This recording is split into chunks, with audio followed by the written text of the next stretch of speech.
오늘 첫 포인트 뭐 봐야 됩니까? 방어자의 역습입니다. 방어자의 역습이요? 어제 그 대통령 측 변호인이요, SNS에 올린 표현입니다. 탄핵 찬성 측은 세가 약해지는 반면에 탄핵 반대 측은 뭉치고 있다는 얘기입니다. 예. 친박들 결집해달라는 일종의 호소문으로 읽히는데요. 그렇죠. 오늘은 헌재의 증인으로 출석하기로 되어 있던 김기춘이 돌연 출석 연기를 신청을 했습니다. 그런가 하면 대통령 측 29명의 증인 채택이 무산되자 15명을 다시 증인으로 신청을 했습니다. 그렇죠. 이런 과정이 일련의 탄핵 심판 지연을 위한 꼼수가 아닌가 싶습니다. 시간 끌기를 위한 꼼수라고 밖에는 안 보이는 상황. 네, 이런 방어자들의 역습에 대해서 헌재가 오늘 10일차 변론에서 어떤 반응을 보일지 주목이 됩니다. 그러니까 지금 증인으로 새로 신청한 게 15명이라고 그러셨죠? 네. 거기서 헌재가 몇 명만 채택할 건지 그게 오늘 결정이 되는 겁니까? 그렇습니다. 예, 이게 탄핵 시간표에서 중요한 부분이 되겠네요. 다음 포인트 가죠. 공격자의 뚝심입니다. 이건 또 무슨 말입니까? 탄핵 전국의 핵심 공격수는 특검이죠. 특검이죠. 어제 황교안 총리, 이 청와대 압수수색 협조 요청을 끝내 거부했습니다. 예. 그러자 특검이 이번엔 특검 수사 연장 이 카드를 꺼내 들었습니다. 그러니까 특검 수사를 연장할 필요가 있다는 얘기를 처음으로 언급한 거죠. 그렇습니다. 이에 대한 허용 여부 역시 황대행이 결정하는 건데요. 네. 하지만 황대행 측은 미온적인 반응입니다. 검토해 보겠다고만 이야기를 하고 있습니다. 황대행과 특검 간의 기싸움이 벌어지고 있는 느낌인데요. 맞아요. 황대행의 길을 꺾을 특검의 뚝심이 발휘돼야 할 그런 시점인 것 같습니다. 네, 예. 다음 포인트 뭐죠? 최후의 역습입니다. 이건 또 무슨 얘기입니까? 요새 친박 단체들요, 이 촛불의 기세를 꺾기 위해서 아주 기를 쓰고 있는데요. 태극기 집회에 참가자를 동원하거나 아니면 가짜 뉴스를 만들어서 유포하는 일까지 서슴지 않고 있습니다. 그래요. 숙주 역할을 했던 정경련 해체를 앞두고 예. 마지막 몸부림이 아닐까 싶은데요. 예. 하지만 그럴수록 추했던 과거의 모습이 드러날 뿐입니다. 오늘요, 대표적 친박단체죠, 어버이연합이 정경련 돈으로 관광을 다녀왔다, 이런 게 저희 CBS 단독 보도가 있었는데요. 어버이 연합이 전경련으로부터 돈 받아서 관광을 갔다 왔다고요? 예, 그랬다고 합니다. 전국을 다녔다고 하네요. 예. 저희 CBS 단독 보도이니까요, 참고해 보시기 바라고요. 어제 삼성이 전경련 탈퇴서 제출했지 않았습니까? 네. 이게 오늘 다른 대기업의 탈퇴서로 이어질지 이 부분도 좀 지켜보셔야 될 것 같고. 중요한 포인트입니다. 마지막 포인트 하나만 짧게 보죠. 구제역의 역습입니다. 예. 보은 젖소농장에 이어서 정읍의 한우농장에서도 확진 판정 났습니다. AI에 의해서 구제역까지 심상치가 않는데요. 구제역 위기 경보가 주위에서 경계로 이 격상이 됐습니다. 예. 오늘 자정까지 이 소돼지의 이동 중지 명령이 전국에 발령이 됐습니다. 전국에 이게 발령이 된 거는 이번이 처음이거든요. 처음입니다. 앞서서 구제역 백신이 무용지물이다 이런 말씀하셨는데 예. 그래서 축산 농가들의 불안감이 더 큰 것 같습니다. 여기까지 오늘의 포인트 권민철 기자 수고하셨습니다. 고맙습니다. 어제 고영태 씨가 증인으로 출석한 최순실 안종범 공판은 밤 11시까지 8시간 30분 동안 긴장감 속에 진행됐습니다. 고영태 씨 그동안 왜 참석하신 겁니까? 고 씨는 미르재단과 WK 운영, 인천공항 세관장 인사 개입 등 최 씨의 국정농단을 구체적으로 폭로했습니다. 예, 최순실 씨 드디어 어제 이 사건을 세상에 알린 내부 고발자들하고 처음으로 직접 대면을 했습니다. 최순실 재판의 9차 공판 증인으로 오전에는 미르재단의 이성한 전 사무총장 나왔고요. 오후에는 WK의 고영태 전 이사가 나왔는데 이 공판 밤 10시 반까지 이어졌습니다. 무엇보다도 관심이 모아졌던 건 2달간 잠적해 있던 고영태 씨였죠. 첫 대면에서 최순실 씨도 고영태 씨도 모두 할 말이 많을 거다 예상을 했는데 아니나 다를까 거침없는 말들이 오고 갔습니다. 최순실 씨는 상당히 신경질적으로 반응을 했다는 얘기도 전해지죠. 자, 최순실 게이트 진상규명을 위한 국회 국정조사특위위원입니다. 더불어민주당 손혜원 의원 연결을 해보죠. 손 의원님 안녕하세요. 네, 안녕하십니까. 어제 9차 공판을 본 총평이자 촌평 한마디로 어떻게 보셨습니까? 진짜 유쾌하죠. 막장 드라마라고 얘기하지만 국민들은 그 막장 드라마가 그 목표가 어디 있는지를 알고 있지 않습니까? 예. 그러니까 이렇게 치정으로 몰고 가고 불륜으로 몰고 가서 그들이 원하는 목표는 뭘까요? 그 손자까지 둔 그 할머니죠. 예. 할머니로 불리우는 최순실 이최순실이라는 60대 여자가 예. 20살이나 아래인 자기들이 주장하는 업소 출신의 이 남자와 예. 자기들이 스스로 지금 불륜을 맺었다라고 주장하고 있지 않습니까? 뭔가 예. 이상하지 않습니까? 본질을 흐리려고 그 부분을 자꾸 사생활 쪽 이야기만 건드린다 이 말씀이세요? 그러니까 보통 사람들로 생각하면 이것은 아니라고 부정을 해야 될 그럴 정말 이루 눈 뜨고 볼 수 없는 이런 막장 드라마 같은 얘기를 자기들이 주장하고 있지 않습니까? 최순실 씨 측에서 어제 그 부분에 네. 대해서 얘기했어요. 네. 오히려 부정을 해야 되는 부끄러운 일인데 그렇죠. 자꾸 그 얘기를 하고 있는 게 참 이상하다. 유치하다. 한마디로. 그렇죠. 이게 유치 정도로 표현이 안 됩니다. 왜 그럴까요? 그렇게 창피한 일을 앞으로 내세우면서까지 숨기고 싶은 뭔가 비밀이 있는 거죠. 차라리 그쪽 창피한 게 나을 정도로 더 그렇죠. 치명적인 게 있다. 이거죠. 그렇죠. 그렇죠. 근데 그 목표에는 네. 제가 보기에는 두 사람이 목표가 함께하고 있는 거죠. 박근혜 대통령과 최순실. 아하. 박근혜 대통령 입장에서는 그 이재경 변호사 하는 걸 보면요. 예. 이 박근혜 대통령과 최순실의 관계를 끊으려고 하잖아요, 지금. 그렇죠.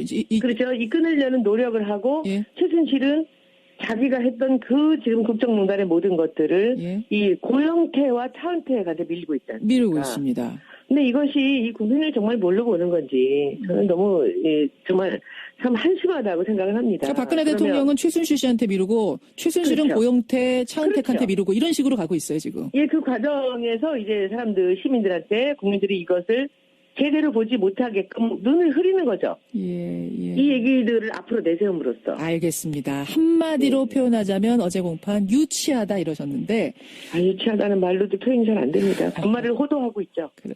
국민들의 시선을 흐리기 위해서. 그래서 계속 불륜과 이 자극적인 이야기들을 끌어내서 예. 이 실제로 이 안에 있었던 사실에 대한 얘기들을 꺼내지 못하게, 알겠습니다. 그걸 기억하지 못하게 하는 거죠. 손혜원 의원을 저희가 오늘 모신 이유는 고영태 씨하고 계속 연락을 주고 받으시면서 접촉을 유지하면서 이런 걸로 제가 알고 저는 있어요. 그건 아니고요. 노승희 씨하고는 계속 연락을 유지하지만 고영태 씨는 단 한 번. 그러셨어요? 네, 노승희 씨가 데려온 밖에는 없습니다. 그러시군요. 그렇지만 관심을 가지고 계속 SNS라든지 뭔가 관심을 촉구하고 계시는 분이어서 제가 오늘 모셨는데 도와줄 수 있는 게 있다면 제가 도와야 된다고 생각을 하는데 본인이 겉으로 나타나지 않으려고 그러고 좀 피하려고 하는 그런 지금 상황입니다. 그래요? 왜 자꾸 2달 동안 잠적해 있었던 것도 그렇고 왜 이렇게 피하려고 도움 주려는 사람도 좀 피하려고 할까요? 왜냐하면 너무 많은 걸 알고 있겠죠. 너무 많은 걸 알아서? 이 국정농단에 있어서 최순실에 대해서 너무 많은 A부터 G까지 모든 걸 알고 있는 사람은 저는 고영태 씨라고 생각을 합니다. 어제 그래서 저 증언대에 서가지고 그거 다 털어낸 거 아닙니까? 그건 저는 빙산의 일각이라고 생각을 하고. 어제 털어낸 것도 빙산의 일각? 그럼요. 훨씬 더 많은 거를 알고 있는 사람일 것입니다. 그래서 더 위험하다고 저는 생각을 하는데 본인이 나와서 그냥 여기서 다 풀어야 되는데 본인이 말하고 싶지 않은 것이 있을 것이고 그쵸 숨기고 싶은 것이 있기 때문에 아마도 그 노승희 씨 같이 속 시원하게 이야기를 하거나 나오지 않는 거라고 저는 제 생각엔 그렇게 추측을 그렇게 합니다. 판단하고 계시는 거. 너무 많은 어마어마한 것들을 알고 있는데 그것들을 어디까지 털어놔야 될까 이 부분도 정리가 사실은 좀 혼란스러운 상황. 이렇다 보니까 그렇죠. 잠적하는 게 아닌가. 오랫동안 둘이 알고 지냈지 않았습니까? 그렇죠. 그리고 알았죠. 어제 인사 문제를 노승일과 고영태가 다 했다. 차은택이 다 했다. 아니 그 사람들 데려온 게 누군데. 네. 그리고 또 하나는 얼마나 인력이 풀이 없으면 그런 사람들한테 사람을 추천받았었습니까? 그러니까요. 그리고 지금 와서는 그것을 핑계대고 있고 그들이 잘못해서 그들이 사람을 잘못 선택해서 하지 나는 죄가 없다. 대통령도 똑같이 얘기하고 있지 않습니까? 그렇죠. 조물수석과 장관과 차관급의 모든 인사를 다 차은택의 사람으로 고영태의 사람으로 K스포츠 미르재단을 다 해놓고. 알겠습니다. 어제 나온 얘기들 제가 잠깐만 요약을 해볼게요. 뭐냐면 최순실 씨가 연설문 수정하는 걸 내가 봤다. 최 씨가 K스포츠 재단 관련 내부 보고서를 박근혜 대통령에게 전달했다는 얘기 들었다. 또 대통령이 나 바쁜데 자꾸 부른다면서 청와대 갈 때마다 최순실 씨가 짜증을 냈다 이런 얘기도 했고 최순실 씨 뜻대로 인사가 이루어지더라 예산이 짜지더라 이런 얘기를 털어놨습니다. 이거는 카더라 통신이 아니라 본인이 직접 겪은 걸 어제 털어낸 거거든요. 그럼요. 이 부분 중에서도 조금 전 말씀하신 그 인사 개입 문제 저는 그게 굉장히 심각하게 들렸어요. 뭐냐면 최순실 씨가 김대섭 인천공항 세관장 임명에도 관여했다. 나한테 누구를 시겠습니까? 그러니까요. 나한테 누구 시키는 게 좋겠냐고 물어서 난 잘 몰라갖고 유상영 부장한테 물었더니 김대섭이라는 사람이 이력서를 가져왔다. 그 후에 류상영하고 내가 김대섭을 만났고 상품권을 건네받았다. 그 상품권이 최순실 씨한테 전달된 걸로 안다. 그럼 이거는 지금 고영태 증언대로라면 상품권 받고 인천공항 세관장 자리를 판 거잖아요. 내가 외식한 거죠. 아무것도 아닌 게. 그거 지금 이거를 지금 이게 새로운 게 아니고요. 예. 차은택이 했던 지금까지 교문수석, 예. 문화부 장관, 예. 문화부 차관, 그 모든 것들을 한번 보십시오. 그것뿐이겠습니까? 그러니까. 청와대 관련되는 사람들도 지금 최순실이 인사를 했다라는 정황이 드러나는 사람들이 여럿이 있는 거 아닙니까? 그렇죠, 그렇죠. 네. 과연 인천공항 세관장 자리뿐이었겠는가? 지금까지 그럼요. 알려진 그것뿐이었겠는가라는 생각해서. 네. 근데 박 대통령 지금 말합니다. 헌재에 제출한 준비 서면 보면요, 대통령은 최순실을 평범한 가정주부로 알고 있었다. 그러니까 그걸 끊고 있는 거죠 지금. 평범한 가정주부로 정말 알았을 가능성은 전혀 없겠습니까? 말도 안 되는 얘기죠. 국민은 뭘로 보고 그런 식으로 얘기를 합니까? 일요일마다 들어가고 1시간에 한 번씩 전화를 했다는데 예. 못 입는 거 하나 뭐 하나 본인 스스로 결정 안 하고 최순실한테 연락을 했다는 건데 예. 마치 엄마같이. 아하, 알겠습니다. 자신과 선긋기 하기 위해서 계속 평범한 가정주부라고 이야기를 하고 있다. 어제 얘기 중에 아주 재밌는 얘기 하나 있는데 그 뭐예요? 이성환 씨가 나왔잖아요. 이성환 씨 오전에 나왔죠. 네, 근데 이성환 씨가 그 강가의 고수부지에서 했던 얘기들을 하니까 최순실이 깜짝 놀라잖아요. 너 녹음 안 하기로 했잖아라고 얘기를 하잖아요. 서로 핸드폰 놓고 만나기로 했는데 너 그거 내 말 어떻게 녹음했어? 이렇게 물었잖아요. 그러니까 그것도 웃기지 않아요? 그 핸드폰을 놓고 한 게 아니라 옆에서 고영태 씨가 그 이성환 씨한테 핸드폰을 이제 맡겼다는 거 아닙니까? 고영태 씨한테. 예, 그죠? 예, 예. 고영태 씨가 어레인지를 했고. 예. 그러니까 그것도 그 얘기를 얼떨결에 한 거잖아요. 그런데 이성환 씨는 이 사람이 하도 말을 바꾸고 예. 믿을 수가 없으니까 모함을 하고 그러니까 미리 작은 녹음기를 준비를 해간 거죠, 주머니 속에. 그렇죠, 그렇죠. 그리고선 이것을 딱 내놨는데 거기서 얼떨결에 너 녹음 안 했는데 무슨 소리야라고 튀어나온 거죠. 그 부분도 참. 그리고 국정농단에 지금 관련이 된 사람이 고영태를 앞에 놓고 그렇게 둘이서 이랬느니 저랬느니를 자기가 직접 물어본다는 게 얼마나 창피한 얘기입니까, 그 얘기가. 참, 어떻게 보면 너 코미디 무슨 같은. 뭐 여자 관계 있었어? 뭐 너 신용불량이었잖아. 내가 집 얻어줬잖아. 뭐야 그건 도대체. 예. 그게 뭐예요? 거기서 그 얘기를 왜 합니까? 알겠습니다. 얼마나 급했으면. 네, 얼마나 숨기고 싶은 게 많았으면. 그죠? 그쪽으로 틀어가는 거죠. 국민들이, 시청자분들이 잘 보셔야 됩니다. 예, 예. 본질을 정확히 꿰뚫으면서 이 재판들 봐야 된다는 그렇죠. 말씀인데. 근데 지금 대통령 탄핵 심판에서도 고영태 씨가 증인으로 채택이 돼 있어요. 이거는 박 대통령 측이 원해서 증인으로 채택이 된 건데, 근데 안 나가고 있습니다. 여기는 어떻게 나갈까요? 안 나갈까요? 고영태 씨가? 고영태 씨가 잘 겉으로 나오지 않으려고 그래요. 그리고 마음의 상처를 너무 많이 입어서 있으면 얼굴을 드러내지 않으려고 하고 있기 때문에 아마도 아무데나 쉽사리 나오는 대로 다 나갈 것 같지는 않다라는 게 제 추측이고요. 예. 그렇다면은 그리고, 특히 이건 박 대통령 측이 요청한 자리이기 때문에 나가면 굉장히 다른 쪽으로 호도될 가능성이 있다. 이 부분을 염려하는 거겠군요. 네네. 예. 그리고 지금 우리가 박사모라고 얘기를 하지 않습니까? 국회에도 박사모가 있습니다. 무슨 말씀이세요? 아침마다 임시국회 열릴 때마다 저는 친박 국회의원들이라고 얘기하는 대신에 박사모 국회의원들이라고 얘기하고 싶어요. 전 그 3선, 4선, 5선 의원들이 모두가 다 나와서 피켓을 들고 이미 그 징계를 받은 표창원 사퇴하라는 거를 아침마다 붙잡고 외치고 있는데 제가 그 장면을 이렇게 보면서 이 사람들이 후한무치하기는 최순실이나 박근혜 대통령이나 똑같구나. 이 사람들이 일맥상통하고 있구나라는 거를 느낄 수 있습니다. 이들의 목표는 이 탄핵이 아니고요. 제가 보기에는 정권 유지입니다. 알겠습니다. 예, 그분들이 뭐라고 답변하실지 모르겠습니다만 여하튼 손혜원 의원은 그 장면 볼 때마다 그 생각이 드신다는 입장. 목표로 지금 모든 일을 하고 있는 거죠. 박사모와 함께. 알겠습니다. 손혜원 의원님 오늘은 일단 여기까지 말씀 듣고요. 네네네. 예, 고맙습니다. 네, 안녕히 계십시오. 더불어민주당 손혜원 의원이었습니다. 김성환의 행간 시사평론가 김성환 씨 나오셨습니다. 어서 오십시오. 네, 안녕하세요. 최덕희님, 최순실을 평범한 가정주부로 알았다니. 박근혜 대통령은 평범한 가정주부를 본 적이나 있습니까? 이렇게 문자. 갑자기 깜짝 놀랐네요. 주셨어요. 그 말이 너무 무섭네요. 그 말씀은 그러니까 평범한 생활을 진짜 안 해보셨기 때문에 이런 말씀하시는 건지 궁금하다. 이런 네. 최덕희 씨 생각은 그런 것 같아요. 맞아요. 그 평범한 가정주부로 알았는데 완전 속았다. 지금 이게 대통령 측의 일관된 주장이거든요. 아마 제 와이프도 들으면 엄청나게 지금 화가 나지 않을까 싶습니다. 가정주부들이 들으면 네.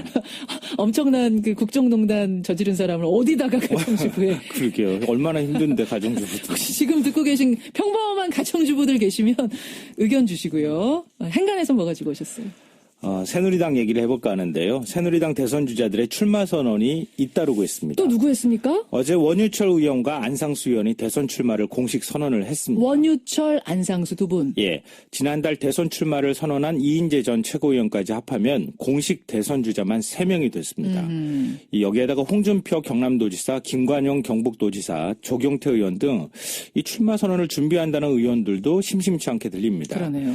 갑자기 출마 선언이 지금 본물 터지듯 터져 나오고 있다 이렇게 볼 수 있는데요. 아하. 이 새누리당 대선 주자 출마 러시 이 뉴스의 행간을 좀 살펴볼까 합니다. 사실 그동안은요, 새누리당에 후보가 없어서 네.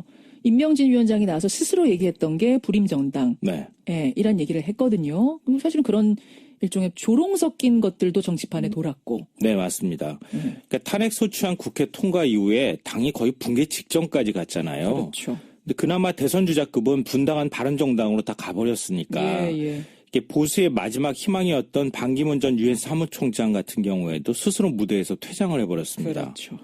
결국은 대선 주자급이 없다고 봐야 될 것 같은데요. 예. 오죽하면 임명진 비대위원장이 양자라도 두려워할 판이다 이런 말까지 했었습니다. 양자를 드릴 수 있다. 네. 양자 드리면 안 되냐 이런 말까지 했죠. 이렇게 되면 결국 불임정당이 되는가 이렇게 생각을 하고 있을 때 황교안 권한대행 카드가 딱 등장을 한 거죠. 그렇죠. 임 비대위원장 입장에서 얼마나 반갑겠습니까?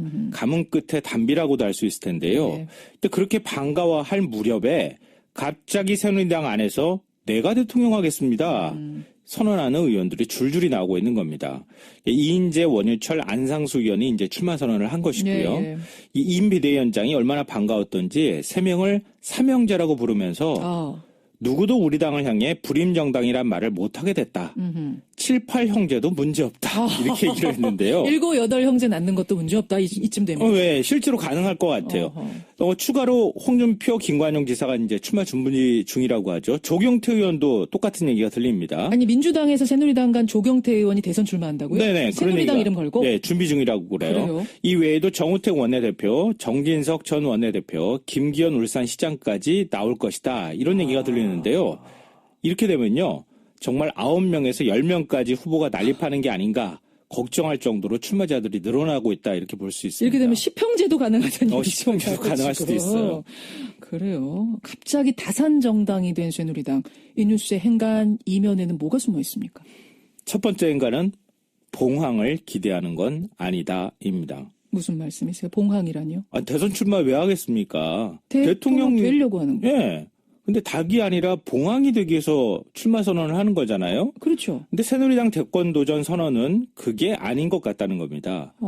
왜냐하면 봉황 꿈을 꾸기에는 너무나 현실이 냉혹하잖아요. 지지율이 그렇죠. 대선 출마 선언하면 뭐합니까? 국민들이 누가 출마 선언을 했는지 잘 몰라요. 그러니까 지금 안상수, 이인재, 원유철 의원이 출마 선언 이미 했는데 네. 처음 들으신 분들도 계실 거예요. 맞아요. 네. 새누리당 지지율은 10%대 초반이 나오지만 대선 주자 지지율은 조사를 해봐야 잘 안 잡혀요. 0점대이거나 많아야 1, 2% 나오는 그런 수준밖에 안 되는데요. 여론조사에 이름조차 못 넣을 정도 예. 상황. 이런 지지율로 어떻게 대권을 꿈꾸겠습니까? 예. 그러면 왜 대선 출마 선언이 본물을 이루고 있는가? 왜입니까?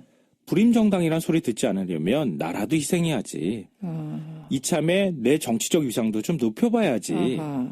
나중에 그래야 당권 잡을 수 있지 않을까? 대권은 아니더라도 당권 정도는 네. 이름값을 올려놓을 필요가 있다. 왜냐하면 국민들 다수는 모를 수 있지만 새누리당 지지자들은 알 수 있잖아요. 물론이죠. 그러니까 이런 복잡한 계산이 깔려 있는 건데요.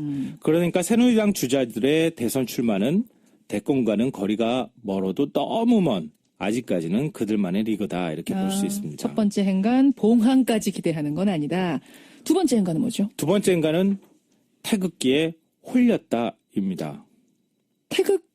태극기에 홀리다니요? 요즘 주말마다 광화문에서 탄핵 반대 태극기 시위가 열리잖아요. 제가 열리죠. 직접 계속 보거든요. 탄핵 반대 그 보수 집회. 네. 나름 의미 있는 숫자가 모이는 건 분명하고요. 이전보다 인원이 늘어난 것도 맞는 것 같습니다. 예, 예. 그러니까 박 대통령과 사실상 탄핵됐다고 생각했던 새누리당 의원들 입장에서는 놀랄 만한 일이죠. 아직 보수 지지자, 박근혜 대통령 지지자, 새누리당 지지자가 건재하구나라는 걸 그 집회 보면서 확인하는군요. 네, 그렇죠. 자신감을 얻는군요. 놀랐다기보다는 놀람을 넘어서 흥분하고 있다 이렇게 봐야 될 것 같은데요. 그래요. 그러니까 김진태, 윤상현, 전인경 의원은 태극기 집회 단골 손님이라고 할 수 있는데요. 지난 주말에는 김문수 전 지사, 이인재 전 최고위원, 조은진 의원까지 등장했습니다. 화제가 됐습니다. 그러니까 박 대통령 탄핵은 기각돼야 한다 이렇게 목소리를 높였는데요. 예, 예. 굉장히 흥미로운 거는 이인재 의원은 대선 출마를 공식 선언하자마자 집회에 참석을 했습니다. 대선 출마를 준비 중인 김 전 지사 역시 예. 박 대통령은 국민의 신의를 배신하지 않았다. 가서 이렇게 주장을 했거든요. 이처럼 앞으로 새누리당 대선 후보들마다 제가 볼 때는 우측 깜빡이를 수시로 켤 것으로 보입니다. 확실한 집토끼들만이라도 잡겠다 뭐 이런 네. 거군요. 이제. 네, 맞습니다. 그러니까 이들은 국민 전체의 지지를 지금 바라는 게 아니에요. 예. 보수의 힘, 보수의 표를 결집만 해도 일단은 성공하는 것이다. 도로 친박당이라는 비아냥을 들어도 그건 지금의 문제지 나중에 가면 상황이 달라질 수 있다. 이렇게 생각을 하고 있다는 거죠. 보수의 힘. 지금 당명 후보에도 올라 있잖아요. 보수의 맞아요. 힘. 보수의 힘. 이걸로 된다면 정말 특이한 거예요. 보수의 그렇죠. 힘. 그래요. 세 번째 행가 뭡니까? 마지막 세 번째 인가는 바른정당이 자초한 일이다입니다. 아니 새누리당이 지금 대권 출마가 쇄도하는 이유가 왜 바른정당하고 관련이 있어요? 다 세상의 모든 것들은 다 연결돼 있어요. 바른정당이 새누리당에서 분당해서 나온 직후 예. 처음으로 나온 지지율이 얼마였습니까? 새누리당보다 바른정당이 높았어요. 처음에. 왜? 근데 지금은 어떻습니까? 비슷하지 않아요? 새누리당이 10% 초반 유지하고 조금 더 있는데요. 높은가요, 새누리당이? 바른정당은 최근 나온 조사 보면 8% 정도에 불과합니다. 아하. 왜 그렇겠습니까? 왜 그런가요? 개혁적 보수 표방하고 나왔으면 뭔가 새로운 모습을 보여줘야 하잖아요. 새누리당도 아니고 신당도 아니고 물에 술 탄 듯 술에 물 탄 듯 이 보수의 진면모도 보여주지 못하면서 그렇다고 개혁적이지도 않은 아주 애매한 상태에 놓여 있습니다. 애매한 스탠스다. 네, 한마디로 보수의 가장 큰 자산인 정통성 논쟁에서 바른정당이 새누리당한테 밀리고 있다는 겁니다. 상황이 이러니까 새누리당 의원들이 줄줄이 대선 출마 선언하면서 예. 이른바 보수 밥상 위에 숟가락을 자꾸 얹고 있는 겁니다. 그러고 보니까 바른정당으로의 이탈 러쉬도 끊어졌어요. 끊어졌어요. 반기문 총장 낙마 이후 뚝 끊어졌어요. 네. 오히려 새누리당이 큰 소리를 치고 있는 이런 상황이 돼버렸는데요. 사실 말이 안 되죠. 국민 상식에 비유하려면. 새누리당의 출마 러쉬가 그러니까 과연 어떤 도움이 될지 이건 아직 단언하기 어렵습니다. 성공할지 실패할지 선택은 누가 하겠습니까? 오직 국민이죠. 국민이 해주겠죠. 국민들이. 지지율이 앞으로 말해줄 건데 성공하는데 뭔가 기대를 걸지 앞으로 좀 지켜봐야 될 것 같습니다. 예, 새누리당에서 갑작스럽게 대선 출마가 쇄도하는 그 이유 이면 김성환 씨 분석이었습니다. 수고하셨습니다. 네, 고맙습니다.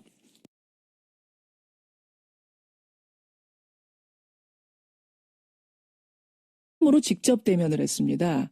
최순실 재판의 9차 공판 증인으로 오전에는 미르재단의 이성한 전 사무총장 나왔고요. 오후에는 WK의 고영태 전 이사가 나왔는데 이 공판 밤 10시 반까지 이어졌습니다. 무엇보다도 관심이 모아졌던 건 2달간 잠적해 있던 고영태 씨였죠. 첫 대면에서 최순실 씨도 고영태 씨도 모두 할 말이 많을 거다 예상을 했는데 아니나 다를까 거침없는 말들이 오고 갔습니다. 최순실 씨는 상당히 신경질적으로 반응을 했다는 얘기도 전해지죠. 자, 최순실 게이트 진상규명을 위한 국회 국정조사특위 위원입니다. 더불어민주당 손혜원 의원 연결을 해보죠. 손 의원님 안녕하세요. 네, 안녕하십니까. 어제 9차 공판을 본 총평이자 촌평 한마디로 어떻게 보셨습니까? 진짜 유쾌하죠. 막장 드라마라고 얘기하지만 국민들은 그 막장 드라마가 그 목표가 어디 있는지를 알고 있지 않습니까? 예. 그러니까 이렇게 치정으로 몰고 가고 불륜으로 몰고 가서 그들이 원하는 목표는 뭘까요? 그 손자까지 둔 그 할머니죠. 예, 예. 할머니로 불리우는 최순실 이최순실이라는 60대 여자가 예. 20살이나 아래인 자기들이 주장하는 업소 출신의 이 남자와 예. 자기들이 스스로 지금 불륜을 맺었다라고 주장하고 있지 않습니까? 뭔가 예. 이상하지 않습니까?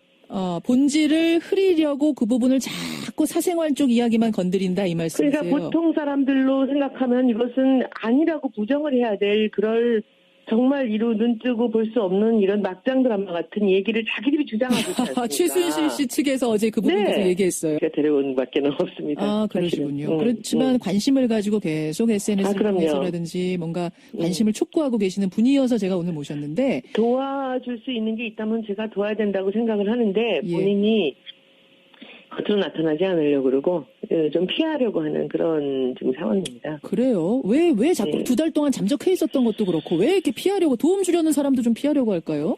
왜냐하면 너무 많은 걸 알고 있겠죠.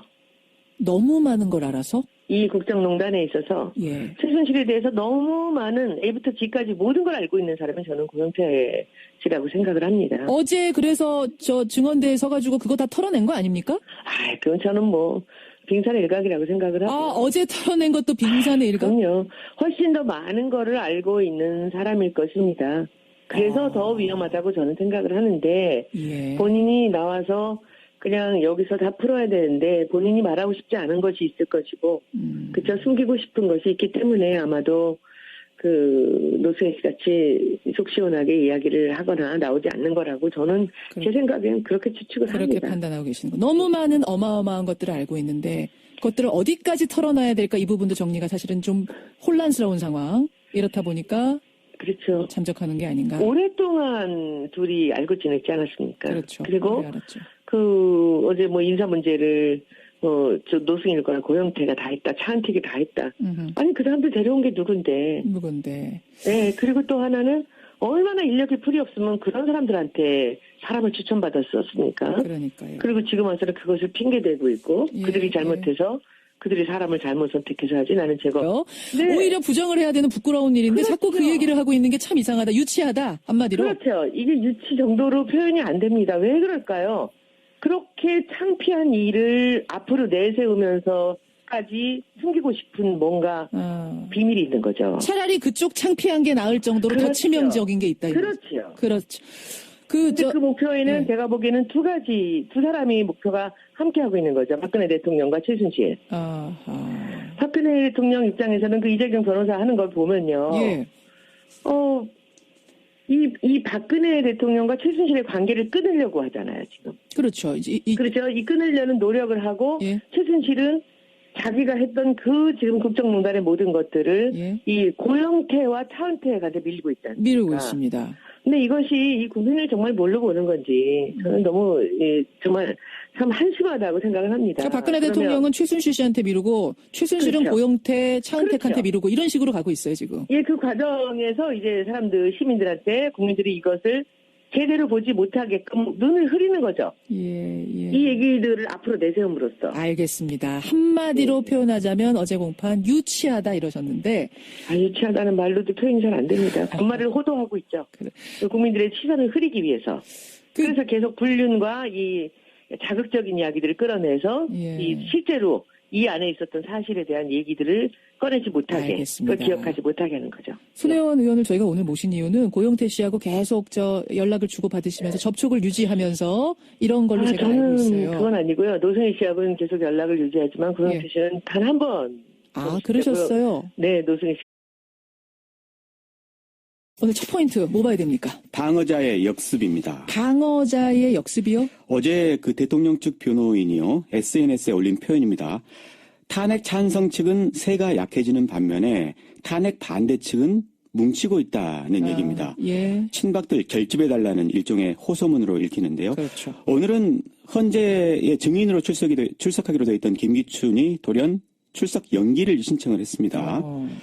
그런가 하면 대통령 측 29명의 증인 채택이 무산되자 15명을 다시 증인으로 신청을 했습니다. 그렇죠.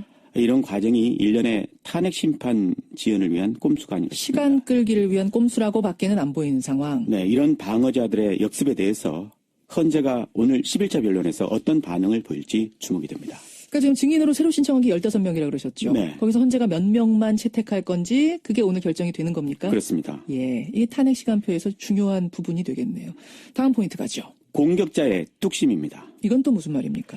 탄핵 정국의 핵심 공격수는 특검이죠. 특검이죠. 어제 황교안 총리 이 청와대 압수수색 협조 요청을 끝내 거부했습니다. 예. 그러자 특검이 이번엔 특검 수사 연장 이 카드를 꺼내들었습니다. 그러니까 특검 수사를 연장할 필요가 있다는 얘기를 처음으로 언급한 거죠. 그렇습니다. 이에 대한 허용 여부 역시 황대행이 결정하는 건데요. 네. 하지만 황대행 측은 미온적인 반응입니다. 검토해 보겠다고만 이야기를 하고 있습니다. 황대행과 특검 간의 기싸움이 벌어지고 있는 느낌인데요. 맞아요. 황대행의 길을 꺾을 특검의 뚝심이 발휘돼야 할 그런 시점인 것 같습니다. 네, 예. 다음 포인트 뭐죠? 최후의 역습입니다. 이건 또 무슨 얘기입니까? 요새 친박단체들요, 이 촛불의 기세를 꺾기 위해서 아주 기를 쓰고 있는데요. 태극기 집회에 참가자를 동원하거나 아니면 가짜 뉴스를 만들어서 유포하는 일까지 서슴지 않고 있습니다. 그래요. 숙주 역할을 했던 정경련 해체를 앞두고 예. 마지막 몸부림이 아닐까 싶은데요. 예. 하지만 그럴수록 추했던 과거의 모습이 드러날 뿐입니다. 오늘요, 대표적 친박단체죠. 어버이연합이 정경련 돈으로 관광을 다녀왔다. 이런 게 저희 CBS 단독 보도가 있었는데요. 어버이 연합이 전경련으로부터 돈 받아서 관광을 갔다 왔다고요? 예, 그랬다고 합니다. 전국을 다녔다고 하네요. 예. 저희 CBS 단독 보도이니까요. 참고해 보시기 바라고요. 어제 삼성이 전경련 탈퇴서 제출했지 않았습니까? 네. 이게 오늘 다른 대기업의 탈퇴서로 이어질지 이 부분도 좀 지켜보셔야 될 것 같고. 중요한 포인트입니다. 마지막 포인트 하나만 짧게 보죠. 구제역의 역습입니다. 예, 예. 보은 젖소농장에 이어서 정읍의 한우농장에서도 확진 판정 났습니다. AI에 의해서 구제역까지 심상치가 않는데요. 구제역 위기 경보가 주위에서 경계로 이 격상이 됐습니다. 예, 예. 오늘 자정까지 이 소돼지의 이동 중지 명령이 전국에 발령이 됐습니다. 전국에 이게 발령이 된 거는 이번이 처음이거든요. 처음입니다. 앞서서 구제역 백신이 무용지물이다 이런 말씀하셨는데 예, 예. 그래서 축산 농가들의 불안감이 더 큰 것 같습니다. 여기까지 오늘의 포인트 권민철 기자 수고하셨습니다. 고맙습니다. 어제 고영태 씨가 증인으로 출석한 최순실 안종범 공판은 밤 11시까지 8시간 30분 동안 긴장감 속에 진행됐습니다. 고영태 씨 그동안 왜 참석하신 겁니까? 고 씨는 미르재단과 WK 운영, 인천공항 세관장 인사 개입 등 최 씨의 국정농단을 구체적으로 폭로했습니다. 예, 최순실 씨 드디어 어제 이 사건을 세상에 알린 내부 고발자들하고 처음